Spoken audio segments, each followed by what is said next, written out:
Folk dancer Madhuri Rathod and Eshwar Sai అంశం అందరికీ తెలిసిందే కదా! మొన్నటి వరకు అంటే వాళ్ళ ఇష్యూ ఎంత పెద్ద వైరల్ అయిందో తెలిసిందే.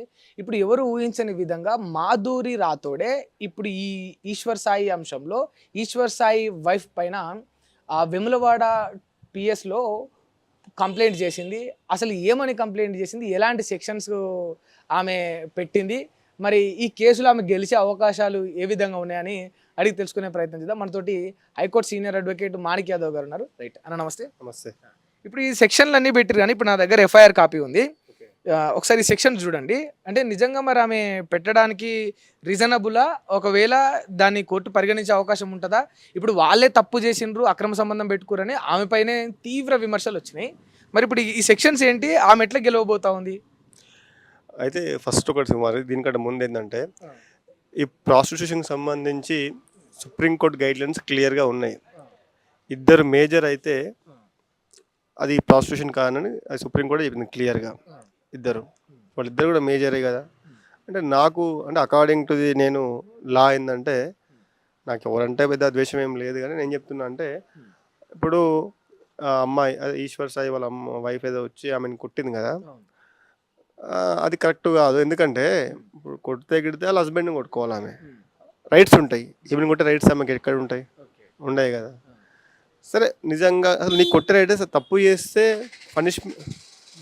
చేస్తే పనిష్మెంట్ ఇచ్చే అథారిటీ ఎవరికి ఉంటది? కోర్టుకు ఉంటది. నువ్వు కోర్టు కాదు కదా! నిజంగా తప్పు చేసి ఎగ్జాంపుల్ సరే ఆ అమ్మాయే లేడీయా మాధురియే తప్పు చేసింది అనుకుందాం. కోర్టు నువ్వు ఇంప్రూవ్మెంట్ ఇచ్చేసి నువ్వు చేయాలి, సపోర్ట్ చేయాలి. లేకుంటే మీ హస్బెండ్ తప్పు చేస్తే ఆయన మీద పనిష్మెంట్ నువ్వు కొట్టే అధికారం లేదు కదా అసలు నీకు కొట్టే అధికారం లేదు కదా అనేది నేను చెప్పగలుగుతాను ఈ విషయంలో. ఈ నోటికి ఇది 94 బిఎన్ఎస్ ఇది 94 బిఎన్ఎస్ అంటే ఏంటంటే ఆమెకు పోలీస్ వాళ్ళు మళ్ళీ రిటర్న్ నోటీస్ ఏంటంటే నువ్వు కంప్లైంట్ ఇచ్చినావు కాబట్టి నువ్వు దీనికి సపోర్ట్ చేయాలి, నీ దగ్గరున్న స్క్రీన్ షాట్స్ కానీ వీడియోస్ కానీ ఆడియోస్ కానీ మాకు పంపించాలి, ఇన్వెస్టిగేషన్ సపోర్ట్ చేయాలని చెప్పే నోటీస్ ఇది బిఎన్ఎస్ఎస్ 94. ఆమె పెట్టిన సెక్షన్లు ఏంటంటే 303 క్లాస్ 2 థెఫ్ట్ అంటే మూవబుల్ ప్రాపర్టీని దొంగతనం, ఫోన్ ఏమో ఎత్తుకోయినా అని చెప్పారు కదా అట్లా. అంటే ఇప్పుడు ఆ మాధురి రాథోడ్ యొక్క ఫోను తన సాయేశ్వర్ వాళ్ళ వైఫ్ తీసుకెళ్ళిందని చెప్పి నాకు చెప్పకుండా దొంగతనం చేసిందని చెప్పేసి ఆమె అమ్మ అన్నది కాబట్టి థెఫ్ట్ ఈ 303 థెఫ్ట్ దీనికి 5 years ఇంప్రూవ్మెంట్ జైలు శిక్ష దీనికి ఉంటుంది. తర్వాత 296 బి అంటే ఏంటంటే ఇది అబ్యూజివ్ వర్డ్స్ అంటే వల్గర్గా తిట్టడం, దాని కింద ఈ 296 బి పెట్టారు. దీనికి కూడా తీవ్రమైన ఇంప్రూవ్మెంట్, దానికి కూడా మినిమం 2 years ఇంప్రూవ్మెంట్, 10,000 ఫైన్ దీనికి ఉంటుంది. తర్వాత 67A ఐటీ యాక్ట్ 2067A ఇది ఏంటంటే లైంగికంగా సంబంధించి సెక్షువల్కి సంబంధించి ఏది కూడా పబ్లిష్ చేయదు కంటెంట్ని. ఆమె కంటెంట్ అదన్నీ పబ్లిష్ చేసింది. దానికి 5 years జైలు శిక్ష, 10 lakhs ఫైన్. తీవ్రమైన సెక్షన్ ఇది, కఠినంగా ఉంటుంది ఇది. దీనికి ఇది పెట్టింది ఆమె. తర్వాత 115 అంటే ఉద్దేశపూర్వకంగా దాడి చేయడం, అంటే వాంటెడ్ కొట్టిందిగా, దానికి సంబంధించి 115 ఇది క్లాస్ 2 ఇది చెప్తా ఉంది. ఇవన్నీ ఇది అంటే ఇవన్నీ కూడా ఇన్వెస్టిగేషన్ నడుస్తూ ఉంటుంది. ఇవన్నీ ప్రూవ్ అయితే ఖచ్చితంగా కఠినంగానే పనిష్మెంట్ ఉంటుంది. ఇది సెక్షన్ల ప్రకారం చూస్తే ఇప్పుడు మీరు చెప్పిన ఒక అంశం ఏంటంటే సెక్షువల్గా కానీ లేకపోతే ఏమైనా ఏకాంతంగా ఉన్న వీడియోలు తీసి బయట పెట్టకూడదు. అంటే ఈవెన్ వాళ్ళ భర్త ఒక అమ్మాయితో దొరికిన వాళ్ళిద్దరు మేజర్ అయినప్పుడు భార్య కూడా పెట్టడానికి చట్టపరంగా వీళ్ళకి ఎలాంటి రైట్ లేదు లేదా?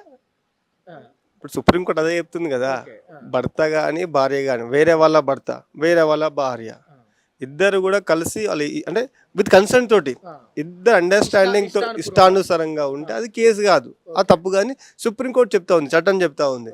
సో నిజంగా ఈ అమ్మాయికి ఇప్పుడు ఈశ్వర్ సాయి వాళ్ళ వైఫ్కి ఏదైనా అన్యాయం అయిందంటే కోర్టుకు వెళ్ళాలి.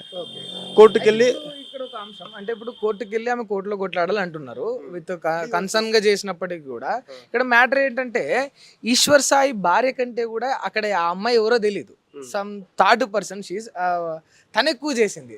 ఆ వీడియో తీయడం కానీ తిట్టడం కానీ కొట్టడం కానీ ప్రేరేపించడం కానీ మేబీ ఆ వీడియో కూడా తనే రిలీజ్ చేసినట్టుంది. ఖచ్చితంగా నేను పెడతాను ఇన్స్టాగ్రామ్లో అని అక్కడ చెప్పడం చూసినాం. సో మరి తన పైన కూడా కేసు పెట్టి తనను కూడా ఇందులో ఇన్వాల్వ్ చేయడానికి ఆస్కారం ఉంటుంది. ఇప్పుడు మాధురి రాథోడ్కు ఇదంతా జరిగింది కూడా తన వల్లే అన్నట్టే తెలుస్తుంది. అది ఆమె ఇష్టము ఖచ్చితంగా ఉంటుంది.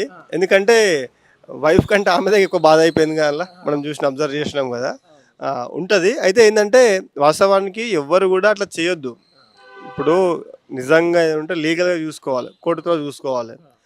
ఇప్పుడు మాధురికి అన్యాయం అయింది ఒక నిమిషం అనుకుందాం, ఆమె తప్పు చేసి అనుకుందాం, లేదా వాళ్ళు తప్పు చేసి అనుకుందాం.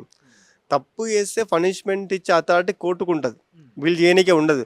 వీళ్ళే పటపటమని కొట్టుడు, వీళ్ళే మొత్తం వీడియోస్, ఇంకా కోర్టు చట్టాలు వీళ్ళెందుకు ఉంది. ఫస్ట్ ఇప్పుడు నేను ఏమంటున్నానంటే నిజంగానే మాధురి అనే అమ్మాయి తప్పు చేస్తే దానికి అకార్డింగ్ టు మనం చట్టం ప్రకారం మనం పోవాలి, కంప్లైంట్ ఇవ్వాలి మీద. ఇట్లా అని కంప్లైంట్ ఇస్తే దాని ప్రకారం అమ్మాయి పోతుంది. కానీ నువ్వే కొట్టి, నువ్వే వీడియోస్ తీసి, నువ్వే పబ్లిష్ చేసి ఇప్పుడు మొత్తం అమ్మాయిది తప్ప అంటే కరెక్ట్ కాదు కదా. లైఫ్ స్పాన్, అందరి లైఫ్ స్పాన్ స్పాష్ అయితే మొత్తం పోతూ ఉంటుంది కదా, అది చెప్పేది. సో ఇప్పుడు వీళ్ళు అప్లై చేసిన సెక్షన్ల ప్రకారం మాధురి రాథోడ్ వాళ్ళు ఏమన్నా సేఫ్ సైడ్ వెళ్ళే అవకాశం ఏమైనా ఉందా? అంటే ఇప్పుడు ఆమె మాధురి రాథోడ్ కోర్టులో నెగ్గే అవకాశం ఏమైనా ఉందా? ఇప్పుడు వాస్తవానికి అయితే ఖచ్చితంగా నెగ్గుతుంది. ఎందుకంటే ఆమె ఇప్పుడు ఈశ్వర్ సాయికి పెళ్ళి అయింది, పిల్లలు కూడా నాకు అనిపిస్తుంది వీడియోలో. అమ్మాయికి పెళ్ళి కాలేదు, ఇంత బదలామైనాక ఆమె లైఫ్ ఎంత నష్టం అవుతుంది ఆమెది. సో ఖచ్చితంగా ఆమెకు రెమెడీ వచ్చే అవకాశం ఉంటుంది. ఇక్కడ ఎంత రెమెడీ వచ్చినా, ఎంత ఆమెకు రిలీఫ్ వచ్చినా, ఈమె ఈ జరిగిన డ్యామేజ్ ఎవరు కూడా పూడ్చలేరు, రెక్టిఫై చేయలేరు. ఇప్పుడు సరే ఈశ్వర్ సాయి వచ్చి కాళ్ళ మీద తప్పు అయింది అనుకుంది, వాళ్ళిద్దరు భార్య భర్తలు వచ్చి ఆమె కాళ్ళ మీద తప్పు అయింది అని చెప్పినా ఇది బదలాం పోతుందా? పోదుగా. ఆల్రెడీ తెలంగాణ 2 స్టేట్లు కలిపి చూసారు కదా, మొత్తం 1 వీక్ మొత్తం ఇదే ట్రోల్ అయింది కదా. ఎవరికి అసలు స్టేట్లో ఏ ఇష్యూ అసలు లేదు, ఇదే పెద్ద ఇష్యూ అన్నట్టు మొత్తం ప్రతి ఛానల్ కూడా మీరు దీని మీద పాజిటివ్ ఉంటారు, పాజిటివ్గా నెగిటివ్గా ఇష్టపడి ట్రోల్ చేసారు. అది అమ్మాయికి బాగా డ్యామేజ్ కదా. అది ఎస్సీ ఎస్టీ కేసు కూడా పెట్టినట్టున్నారు. అంటే తను ఎస్టీ కమ్యూనిటీకి చెందిన అమ్మాయి కదా, ఎస్సీ ఎస్టీ కేసు కూడా పెట్టారు. 296 క్లాస్ బి అదే చెప్తుంది. అదే అంటే ఉద్దేశపూర్వకంగా తిట్టిరు బాగా, అబ్యూజివ్ సాంగ్స్ బాగా వల్గర్గా తిట్టినందుకు, వల్గర్ కామెంట్స్ చేసినందుకు కూడా సెక్షన్ ఎస్సీ ఎస్టీ పెట్టారు. అది కూడా తీవ్రమైన ఇంప్రూవ్మెంట్ పడే శిక్షణ ఉంటుంది. 5 lakhs దాకా దానికి ఫైన్ ఉంటుంది. 10 years కూడా దానికి జైలు శిక్ష పడే అవకాశం కూడా దానికి ఉంటుంది. ఇవన్నీ ప్రూవ్ అయితే వాళ్ళు ఖచ్చితంగా జైలుకి పోయే అవకాశమే ఉంటుంది. అట్లా. Thank you.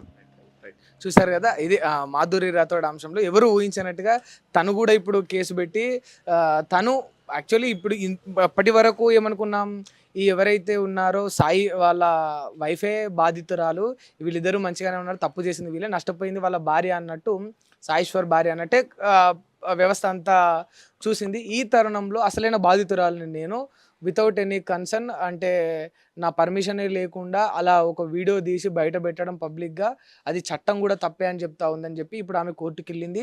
And defamation act వేసే అవకాశాలు కూడా ఉన్నాయి ఆల్మోస్ట్ ఆల్, ఎందుకంటే పరువు నష్టం కింద. మరి కోర్టులో తన నెగ్గే అవకాశం ఉందా లేదా, మరి కోర్టు ఏం చెప్తుందని చూడాలి. ఎందుకంటే ఆ సిచ్యువేషన్లో ఆ వీడియో తీస్తున్న సమయంలో చాలా స్పష్టంగా చూసినాం, ఆమెను కొట్టడం కూడా చూసినాం. కొడితే తన భర్తను కొట్టుకోవాలి తప్ప తనను కొట్టడం కరెక్ట్ కాదనే విధంగా మరి సెక్షన్స్ కానీ చట్టం కానీ చెప్తా ఉంది. మరి ఇప్పుడు కోర్టు ఫైనల్గా దీనిపైన ఏం తీర్పిస్తుందో చూడాలి. Thank you.